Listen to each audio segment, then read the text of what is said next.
Welcome to Policy and Profit, the podcast for ambitious insurance agents and agency owners who want to build predictable, profitable businesses without chasing bad leads or begging for referrals. And let me just be brutally honest with you for a second. Most agency owners aren't building a team, they're babysitting one. They spend their days chasing flaky prospects, repeating the same recruiting pitch 5 times a week like a parrot, only to have no shows, ghosters, and broke dreamers drain their time and siphon all their energy. And worst of all, their personal production suffers, and they start resenting the team that they tried so hard to build. And if that's you, you're not lazy. You're just trying to scale using effort rather than systems. That's why I built the Autopilot Recruiter, a done-for-you system that helps you attract qualified agents, pre-sell them with your story, and get them onboarded without doing another live Zoom, sales pitch, or three-way call ever again. It's the same system top recruiters are using to grow massive downlines without sacrificing their commissions, their time, or their sanity. If you're ready to build a team that actually grows itself, go to writemorepolicies.com/playbook and download the free playbook today. Today's guest is Nick Scordos. He is an industry expert, 12 years in the life and health industry, earning millions of dollars. Not sure how many millions, but he's earned millions.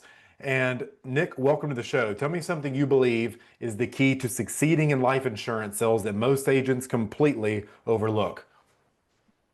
Wow. Yeah. So Mason, that's such a good question. So the first thing that really, comes to my mind is that they end up underestimating actually how much work that it's going to take and, how much adversity, that they're going to have to overcome, especially as a brand new agent. So, and then like what happens is they end up, underneath probably poor leadership, poor mentorship, and then they end up making a permanent decision off of a temporary circumstance. So that's what I've noticed. Yeah, I have to agree with you on there. I'll never forget the day I helped someone launch an ad campaign, and the first day they didn't get a sale, and they paid like $3 per lead. It's like, well, Facebook ads doesn't work. It's like, please tell me more about your $60 in Facebook ads, disproving people spending millions of dollars a day. And I got to the point where I was running 5, 10 grand a day on some campaigns to scale info products. And it's like, you're going to sit there and tell me with your 60 something dollars spent in ads that ads don't work. Yeah. And so it cracks me up. Tell that to Coca-Cola, right? That ads don't work, right? Yeah, no. And so I think, there's like this illusion in the industry that like, I got my license, I got the leads, I'm going to go become a millionaire in the next 90 days. And it's funny because I was actually talking with my team last week about this, that the average entrepreneur doesn't even really turn a profit until like year 4 or 5. And yet we get into the life insurance business and we think that we're going to become millionaires within 6 months. And then when we're not, it's the lead's fault. It's the upline's fault. It's the industry's fault. This sucks. I suck. Everything sucks. And then they just end up throwing in the towel. What's crazy is over the last 12 years, I've helped coach, some of the biggest names in the life space. And I mean, a lot of these guys struggled their first 3 to 6 months. And, now they're making, 6 figures a month, but, like you're judging their chapter 30, against your chapter 1, right? So, I mean, not everyone comes out the gate crushing it. Yeah, and most of the agents that do come out of the gate crushing it, the moment they run into resistance, they throw in the towel. Bingo. They're throwing the towel. Yeah. It's sad. Yeah, dude. 100%. So talk to us more about adversity. I know it's something you're passionate about. It's something that you talk about in your book, what's the name of your book, by the way? Yeah. So my book is called Acceleragent: How I Went from Zero to Hero in Financial Services Fast. And, this was just a very short book. It's only 50 pages long. And I did that on purpose because I wanted to my communication style is very short, sweet, but impactful. And so I wanted my book to kind of represent that. And so I think when I think of the word adversity, I think of the word battle tested. There's this quote that my dad taught me years ago that a smooth sea never made a skilled sailor. Correct. And so, it's the rough seas that build your skill, right? It's the rough days in the field where no one's picking up the phone, people are refusing, and you got a big chargeback, right? It's those days that build your character. I could tell you over the last 12 and a half years that I've been in this business, my brightest days always came after like my darkest nights. So like the moment where I was like, how are we going to make this thing work? Starting over, building a brand new agency from scratch, COVID. I mean, there's so many things that happened in my career over the last 12 and a half years, moving states, losing top producers, people stabbing me in the back, right? I mean, you name it, I've been through it. But in the moment, it didn't feel good. In the moment, I'm like, why is this happening to me? But now looking back, that shaped me into the leader that I am today. I wholeheartedly agree. I think it's Inky Johnson. I'm not sure if you're familiar with him. He has a video Oh where he yeah. talks about you're either going through adversity, you're about to go through adversity, or you're coming out of adversity. And it's Yep. that's the cycle and seasons of life, my friend. So Bro, just get 100%. prepared to be spit on, chewed out, backstabbed, because this industry is funny. There's a lot of you you go to industry events. I got tired of winning trips just because I want to go on vacation with people I want to go on vacation with, not Hmm. with 300 other agents who are all drunk, sharing, swapping partners. If you pick up what I'm putting, it's Yeah, very yeah. weird Wild. at some of these events. So Yeah. insurance, it exposes a lot of people. So Oh, what's your 100%. best? What are some of the tips or something in your book that you give on dealing with adversity and how it shapes you as a person? Well, so I'm a very spiritually grounded man, so I'm a follower of Jesus, and so I just look at and reflect on, Jesus's life, like whether or not you're a Christian, it's kind of hard to argue with history, right? So I mean, you're looking at a man who lived on this earth for 33 years, pretty much lived a servant life. He was a carpenter. He did so much good for so many people.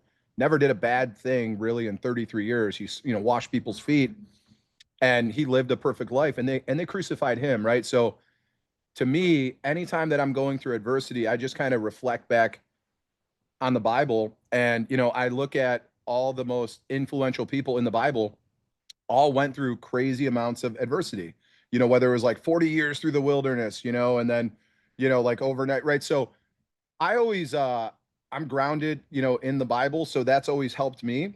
So number one, just getting in the word of God. Number two, I have incredible mentors around me, incredible coaches, that have guided me through this, that have been through that before. So number two, relying on a proven mentor, is so valuable because I'm just a product of having great leadership. Like I have very few original thoughts. My book is really comprised of everything that I've learned from all my mentors. And so I really never had a bad mentor, and so I'm very blessed, So being able to seek out mentorship and just attaching yourself to them, that's probably tip number two. And then number three, man, just learn from the adversity. Like storms come to clear a path, right? So like they don't come to destroy, they come to clear a path, to humble you, to prune you for new growth. Like if you think about, I'm big into, I have like these really nice palm trees in my backyard and, I prune them and I water them. And so, if you look at a tree, you have to prune off the old dead leaves in order to facilitate new growth. And so that's how I view adversity. And I think how you view adversity, because it's so easy to just throw a pity party and be like, oh, I'm going through this. Woe is me. And then you try to talk to everyone about your problems. I don't talk to anyone about my problems unless they can help me. Right. So, but I view the problem as the opportunity. I think in the Japanese language, the word problem, like there is no word for problem. It's actually opportunity. So it's an opportunity for growth. And so how you view it means everything, right? So number three, change your perspective on the adversity that you're going through. Yeah, there's so many things that support what you're saying. If you're looking at nature, first and foremost, if something's not ground, if you can't find it in the real world, I have a hard time believing anybody when they tell me, like, I've never seen anywhere in nature where smiling and dialing is actually a viable concept. Just like, let's just hammer people as much as we possibly can, throw spaghetti shit at the wall and see. I've never seen nature do that. And if you look at what you're talking about, nature, it prunes dead forest ground with lightning, catches all the forest stuff on fire. It turns over new nutrients in the soil with fire. So new trees, new life can grow. It's very good. And then obstacle, like you're talking about, clearing the path. Storms clear the Yep. path. Obstacles are not there to obstruct you, but to instruct you, tell you Come where on. to go. So I, I like that you're mentioning this a lot just because it's grounded in, I don't know, something anybody can go out there and see, Oh yeah. which is how you know it's true for those of you watching. And when Nick says something like, I've never had a bad mentor, he's never had a bad mentor, it part of that could just be to his discernment as a fully grown man. You don't seem to me like someone who entertains sugar coating because the overweight people eat that shit up too. Yep. And you probably have a lot of discernment not to hang around dummies who say dumb things, which is why Oh, you, 100%. and even if you did get a dumb mentor, you learned what not to do, which still Oh, made them a great 100%. mentor. So Yeah, yeah. what's And you know what? What you just said is so powerful because I am like allergic to negativity.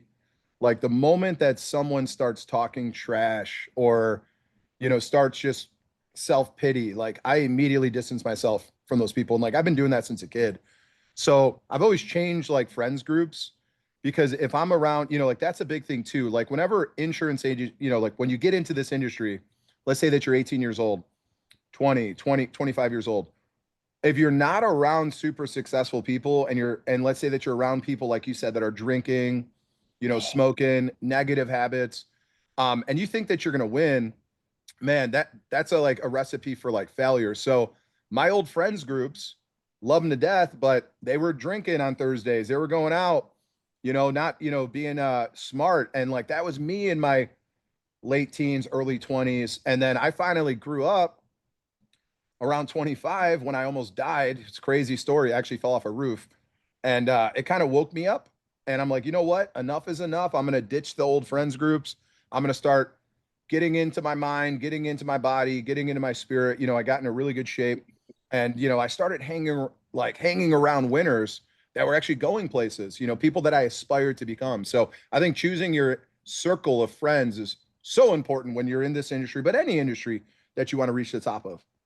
not even, I don't, I'm gonna have to butt heads with you on there because what you just said is, it's not even just super important. It's like it's the easiest thing to do. Rather than you 100%. learning how to do sale, like guys, I'm a little bit crazy. I don't know about you, Nick. You're probably the same like me. We're a bit delusional. We pay experts for coaching programs and money. Hmm. We like learn.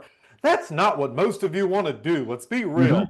Reading Yeah. Dan Kennedy at 2 o'clock in the morning is not what most of you want to do. Yeah. Just bypass all the bullshit and Yep.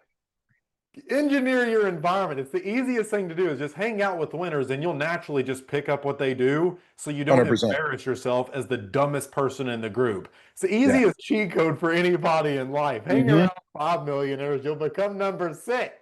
100 So percent. And if you hang around five idiots, then you're going to become number six too, for sure. Yep. exactly right. It's a law of polarity. For every negative there's a positive, every positive there's a negative. It's just a lot of you focus on the negative. And so what's a time where you've had to overcome a lot of adversity with just a quick story in the insurance world? Like, where's a time where you kind of got backstabbed and had to overcome that? How much time you got, dude? Man, So, I so I got can, years, but just so I can talk recent. So I had a very large agency right after COVID. I built about a $400,000 a month team, and this was actually like as our company Globe Life was transitioning to virtual. So you're talking about I live in Cleveland. I had to commute from Cleveland to Detroit every week, and I have a family. So I had two. Well, I had one little child at the time, and my wife was pregnant with number two. And just imagine. So I used to have to drive from Cleveland. I got my own apartment up in Detroit, and so I built this agency within 12 months. I started out our first month. We did like $21,000 of premium. And I built it from 21,000 to over $400,000 a month within it, like about a year's time. But I did that driving away from my family Sunday night. I'd check into my apartment Sunday night, around midnight.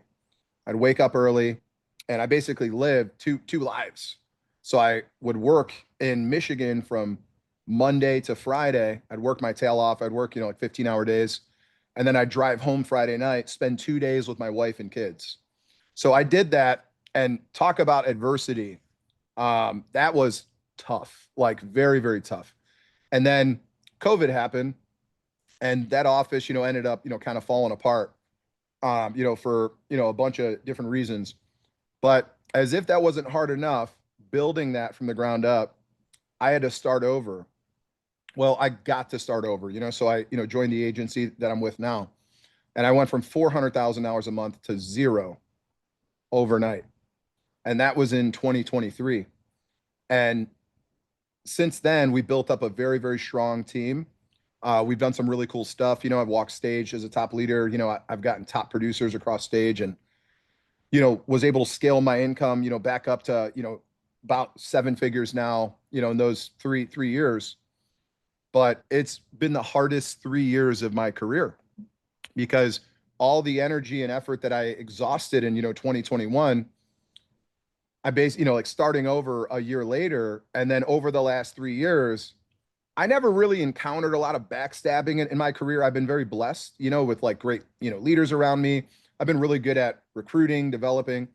But over the last few years, the backstabbing was like, it was like every 6 months, there was someone stabbing me in the back, doing something not ethical, and, me having to fire them, cleaning out house, a couple times, and losing a top producer, and that top producer stealing a bunch of agents. That never really happened to me, Mason. And so that was, believe it or not, new adversity for me. But now, again, looking back, it shaped me into an even more well-rounded leader than I am now. So now I'm able to help people navigate through those rebuilding, and while you're rebuilding, getting stabbed in the back, and, all of that. So I say all that, to say this, that don't ever think you've arrived. Like, don't ever think you get to a place where you stop experiencing, because whatever adversity you've experienced in the past, new and greater adversity is coming, and you better be ready for it. Yeah, anytime I've done recruiting, webinars, podcasts, I've done a lot of marketing processes for agencies like over the $1 million mark. And if they get on a consulting call and it's like, how many times have you had to rebuild your team? If they don't give me a number greater than zero, it's like, I can't help you. The moment this goes to shit, you're going to leave. You're going to say this doesn't work, and I'm not going to get paid. So Yeah. wish you all the luck in the world. I can't help you until you go rebuild your team. They're like, you're stupid. I'm trying to give you money. I don't want it. Yep.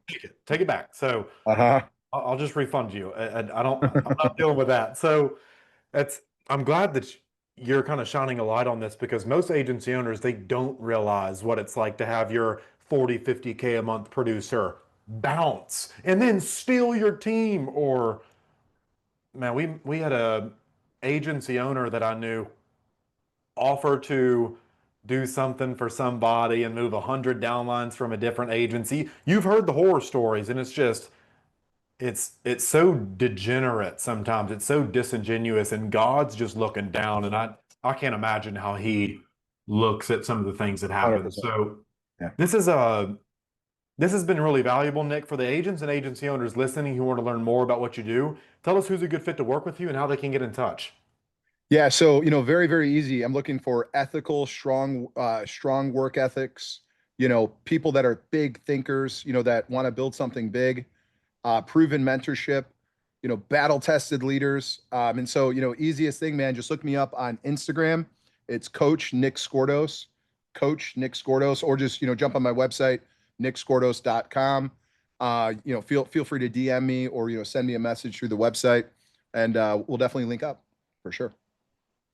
Fantastic. So we're going to wrap up here. You guys go comment down below in the comments. Say thank you to Nick Scordos for sharing his insights on what it was like kind of living two lives, bouncing back and forth between cities. And I'm sure your wife was very happy about that. So, Absolutely. yeah, wait, hats off to you for dealing with that. And for those of you interested in learning more about Nick, if you're just listening to the audio, it's nickscordos.com. If you're on YouTube, just click the link down below in the description. I'll have all of Nick's stuff down there, and go get a copy of his book, Acceleragent, From Zero to Hero. You guys can go get that on Amazon, leave a 5-star review. And if you'd like to be on Policy and Profit, we're always looking for successful agents and agency owners doing at least 10K a month in commissions. I don't care about what you submit, guys. What do you actually get in the bank? So if you have unique strategies and stories to tell, go apply at the link down below in the description. And one more time, if you want to stop getting people on your team that never sell anything and drain all your effort, and you want to recruit the right people the first time on autopilot, go to writemorepolicies.com/playbook. Until next time, keep building that commission machine, my friends. Nick, you crushed it, man. That was fun as hell. Let's go, dude. Appreciate that, man. That was good. That was my pleasure.